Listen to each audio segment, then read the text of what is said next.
What's up everyone, welcome to this video. In this video I will show you how to set the screen recorder audio to none, media or media and mic in Galaxy S25 Ultra. So first of all, open settings.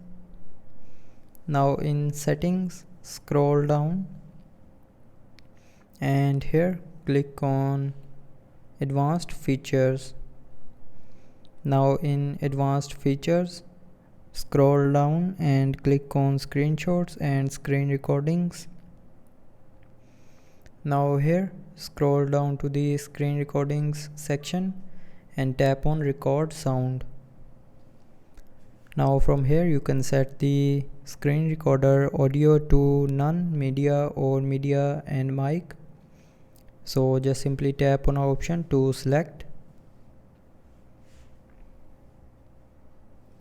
So that's how you can set the screen recorder audio to none, media or media and mic in Galaxy S25 Ultra. So I hope you liked the video. Thanks for watching.